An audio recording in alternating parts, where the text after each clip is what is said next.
I am at the show SoCal 2026 in Costa Mesa, California. I'm with Tomasz of BennyAudio. Tomasz is the founder and designer of BennyAudio, based in Poland. Great to meet you. Great to meet you, Rob. Tell us about this new entry-level turntable, which is based on the Odyssey, but much less expensive. Yes, the idea behind the Quest was to make the turntable that is more affordable, but is following the same sound signature and design philosophy like the Odyssey. So what I did was I wanted to take the most important parts from the Odyssey, like the tone arm, which is exactly the same, but it's shorter. It's 10 inch, not 14 inch. The motor design and like design of the elements, and shrink it as much as possible. So it's in a manufacturer point of view, it's cheaper to make those parts because it's less, 70 parts against 20 parts is the difference.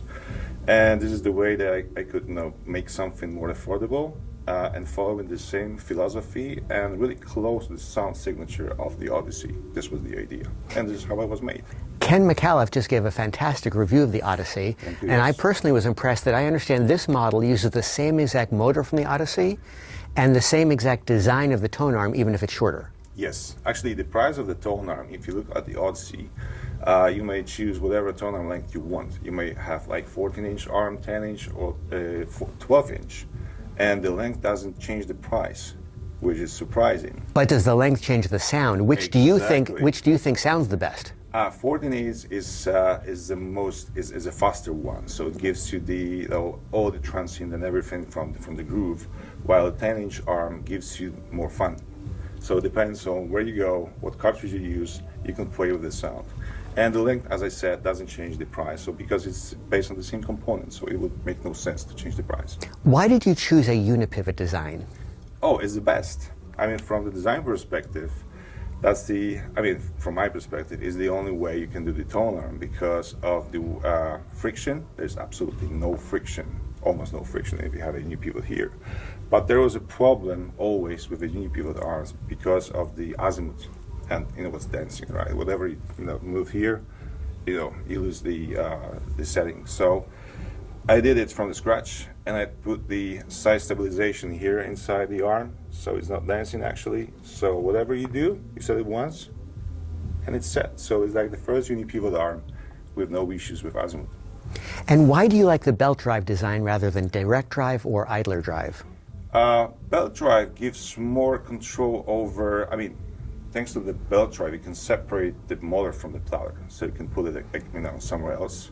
You can isolate the motor better from the vibrations, so it translates less vibrations, and the field, magnetic field, is something that kills the sound.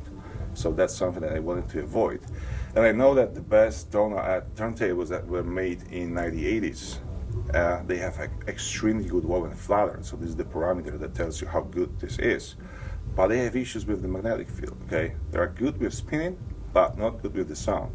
So at the end of 80s, the last, before the CD was invented, there was a few turntables with a belt drive that are still available on the market, 40, 50-year-old turntables.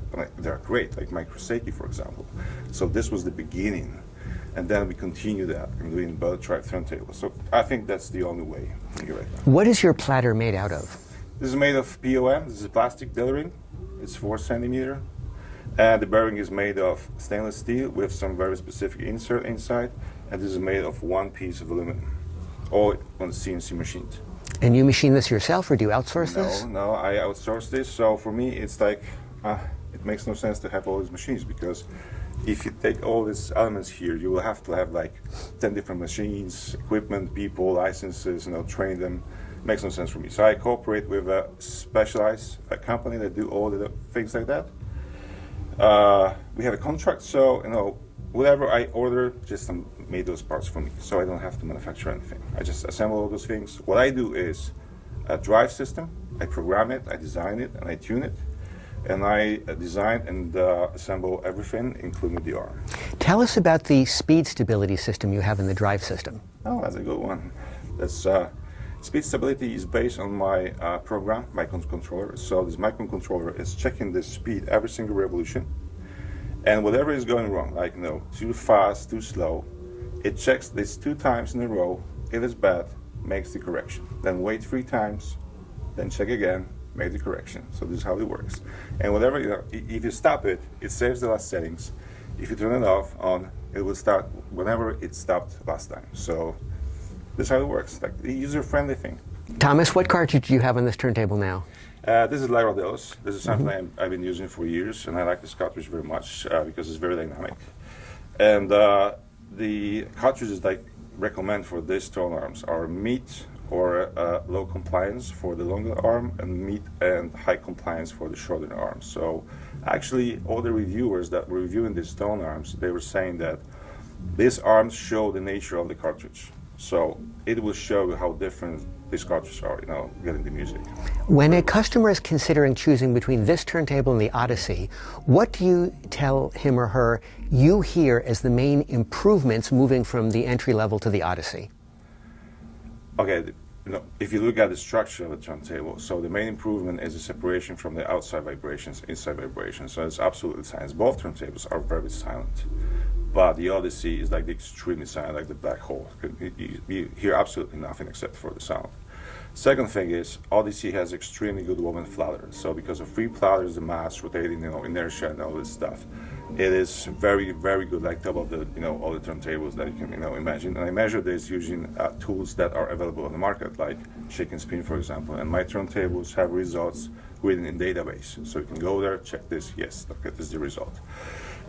If you want to use more than one arm, with Odyssey, okay, you may have up to 4 different tone arms. People are asking why more than one arm? Because you have different cartridges. You may use these cartridges for different music. They can give you different emotions and the sound. So this is why it's better to have more. If you want to use like the everyday turntable with one cartridge, go with this one. And how much is the Odyssey? This is for $45,000 with arm, power supply, record clamp, like the whole set. And this one? This one is around $13,000.